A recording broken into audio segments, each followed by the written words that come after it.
Assalamualaikum warahmatullahi wabarakatuh.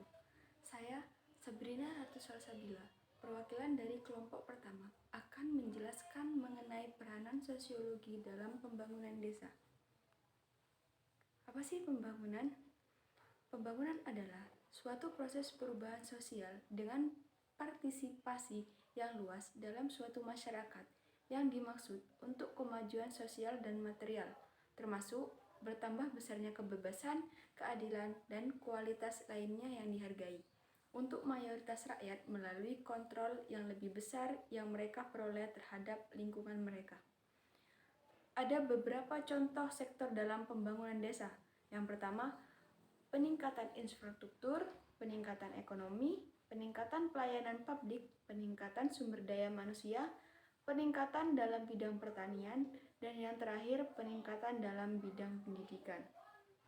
Yang pertama, peningkatan infrastruktur. Pembangunan infrastruktur merupakan salah satu bagian dari pembangunan nasional dan digunakan sebagai langkah untuk mensejahterakan. Infrastruktur desa menjadi hal yang penting untuk meningkatkan kemandirian dan perekonomian warga desa. Pembangunan desa bertujuan untuk meningkatkan kesejahteraan masyarakat desa dan kualitas hidup manusia, serta penanggulangan kemiskinan melalui pemenuhan kebutuhan dasar,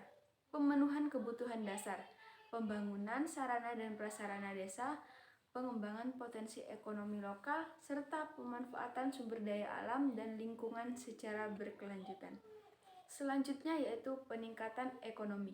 Dalam peningkatan ekonomi masyarakat, pemerintah berperan dalam meningkatkan ketersediaan sarana dan prasarana pedesaan untuk mendukung proses produksi, pengolahan, dan pemasaran serta pelayanan sosial masyarakat. Selanjutnya, meningkatkan partisipasi dalam pengelolaan, pemanfaatan, dan peningkatan maupun kelestarian sumber daya alam dan lingkungan hidup untuk menopang kehidupan sosial ekonomi masyarakat pedesaan. Selanjutnya, pengembangan kelembagaan yang dapat mempercepat proses modernisasi perekonomian masyarakat pedesaan melalui pengembangan agribisnis dengan memfokuskan kepada pengembangan organisasi bisnis terutama yang dikuasai oleh masyarakat dengan didukung oleh pelaku ekonomi lainnya secara kemitraan.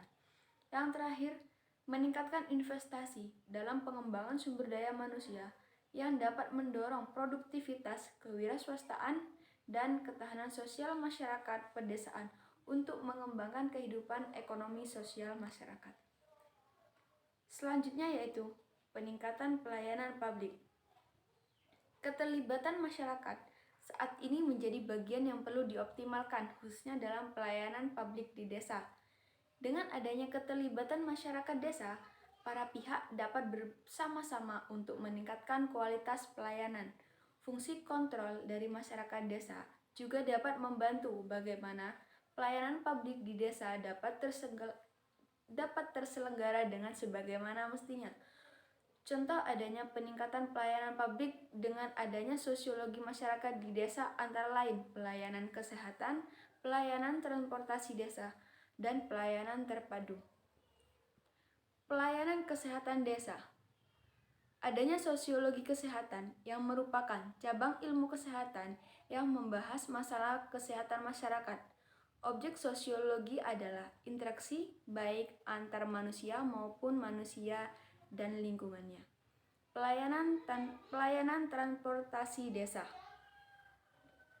Adanya sosiologi pedesaan yang merupakan cabang dari disiplin ilmiah sosiologi yang mempelajari tentang struktur sosial, kondisi, proses, dan sistem sosial dari masyarakat pedesaan beserta segala hal yang terkait dengan begitu akan diketahui transportasi umum apa yang paling cocok untuk diterapkan di pedesaan. Yang terakhir, pelayanan terpadu desa. Pelayanan terpadu adalah kegiatan penyelenggaraan suatu perizinan dan non-perizinan yang mendapat pendelegasian wewenang dari instansi yang memiliki kewenangan yang proses pengolahannya dimulai dari tahap permohonan sampai dengan tahap terbitnya dokumen yang dilakukan dalam suatu tempat hal untuk bisa melakukan segala hal dengan adanya proses sosiologi. Maka pembangunan dalam pelayanan terpadu khususnya di desa akan lebih terencana. Selanjutnya yaitu peningkatan sumber daya manusia. Dalam upaya peningkatan kesejahteraan masyarakat desa, perlu dilakukan pengelolaan potensi sumber daya manusia melalui pendekatan subjektif. Pendekatan ini berasumsi bahwa masyarakat lokal dengan pengetahuan, keterampilan, dan kesadarannya dapat meningkatkan peranannya dalam perlindungan sumber daya alam di sekitarnya.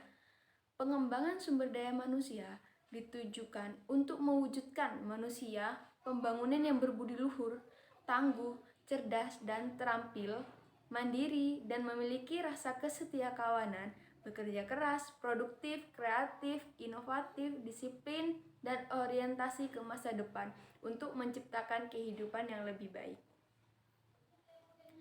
Selanjutnya yaitu peningkatan dalam bidang pertanian.